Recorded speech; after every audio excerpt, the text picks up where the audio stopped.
I should probably start with a bit of backstory to explain why I ended up living where I do. About 3 years before everything started, my wife and I split, just a few months after buying a house together. It wasn't messy or dramatic, and technically we didn't finalize the divorce for a few more months. But that's beside the point. The house we got was enormous, far too big for just the two of us, but we thought it was something we could grow into. Maybe have kids someday, get a couple of dogs, the whole picture. After the split, I had to decide whether to sell it at a loss or stay put. I chose to stay. So for 3 years, I lived alone in that vast, empty house. I told myself I'd eventually put the space to use. Since I worked from home, maybe I'd turn one room into an office, another into a gym, and keep a separate bedroom so it wouldn't feel so hollow. But I never really got around to it. Most of the house stayed empty. Open a random door, and there'd probably be nothing inside but a dusty, unused room. I didn't even set foot in half of them for months at a time. I didn't mind much, but every now and then, there was this gnawing unease. Being alone in a giant, mostly vacant house, coupled with just the general loneliness, I finally decided to do something I'd been wanting to do for years: adopt a dog from a shelter. That's when everything began. I found a tiny 9-month-old puppy named Clover. She was a Laika, and I drove 2 hours to pick her up after work. By the time we got home, it was around 9 in the evening. I let her explore the yard for a bit, then brought her inside. In the shelter, Clover had been lively, curious, full of energy, even on the ride home. But the moment she stepped inside the house, she froze.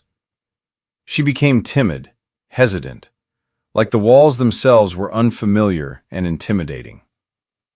I assumed it was just the change and gave her some space.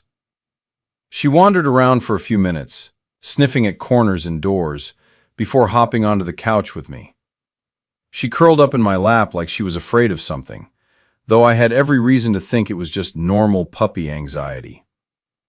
Later, I carried her upstairs, and we went to bed. Morning came, and she seemed a little more at ease. She followed me around as I made breakfast and coffee, then settled under my desk while I worked. But after 2 hours, she got up, walked to the doorway, and stood frozen, half in the hall, ears perked. Then she quietly padded down the hallway toward the staircase. I figured she was finally exploring, so I left her alone and focused on my work. About 20 minutes later, she started barking, loud, frantic, echoing through the house. My heart jumped. I rushed through the hall and down the stairs, calling her name, following the sound as it bounced through empty corridors. I eventually found her in one of the bare rooms on the ground floor. She stood in the middle, staring at the far wall and barking. When she saw me, she ran over, tail tucked, glancing nervously back at the empty room. I went in, but there was nothing. Absolutely nothing to explain her behavior. I tried calming her, picked her up, and closed the door behind us. Back upstairs in the office, she settled again, and I got back to work. The rest of the day passed uneventfully. Later, I took her for a walk around the neighborhood. Then we spent the evening watching TV. By 11, we went to bed. But in the middle of the night, I woke up, not to a sound, not really, just a feeling. Clover was standing by the bedroom door, ears up, eyes fixed on the dark gap in the doorway. I called her name, but she didn't move. And somehow, I lay back down and fell asleep. I have no idea why. I must have convinced myself it was just the nerves of a new puppy in a new home. Even now, thinking back, I can't believe I managed it. But when morning came, everything seemed normal again. Clover was curled up on the bed beside me, calm and relaxed, not acting strange at all. I got dressed, went downstairs, let her out into the yard, and went through my usual morning routine.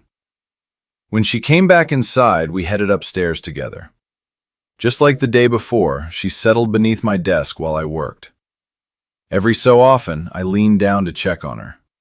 Each time, she was fast asleep. So I kept working. It wasn't until late afternoon, close to dusk, when the sun had nearly disappeared, that I glanced under the desk again. She was gone.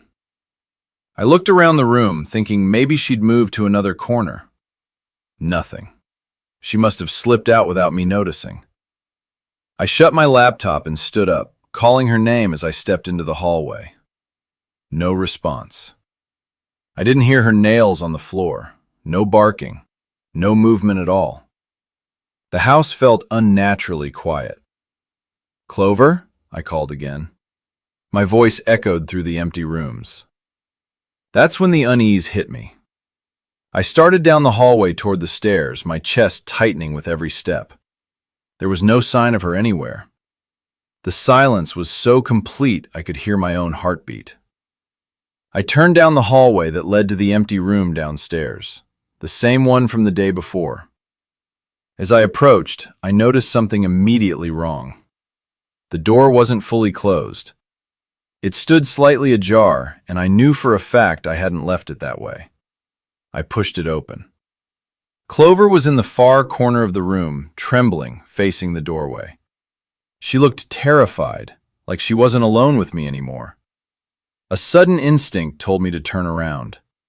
When I did, I caught a brief glimpse of someone standing at the far end of the hallway near the stairs. Just a shape, a presence.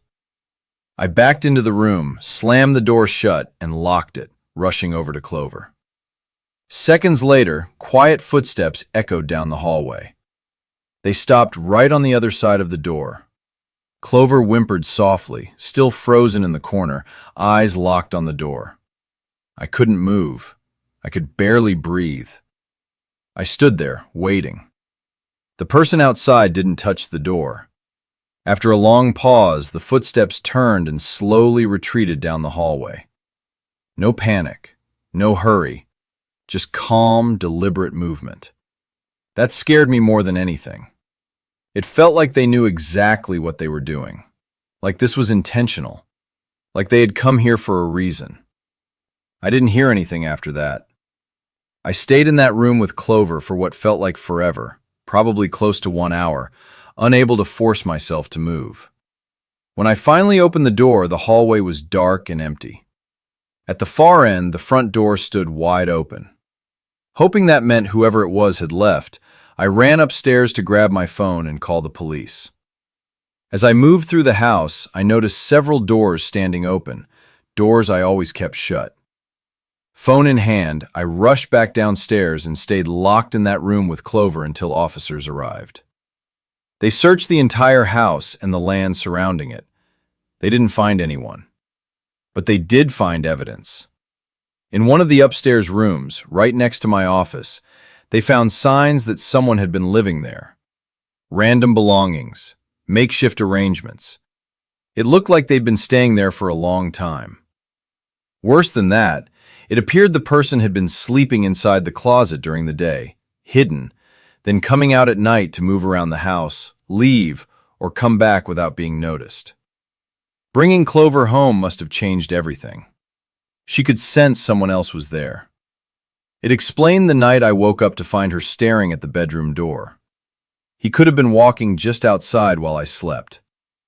And the room she barked at the day before, that room was directly beneath the one he'd been hiding in.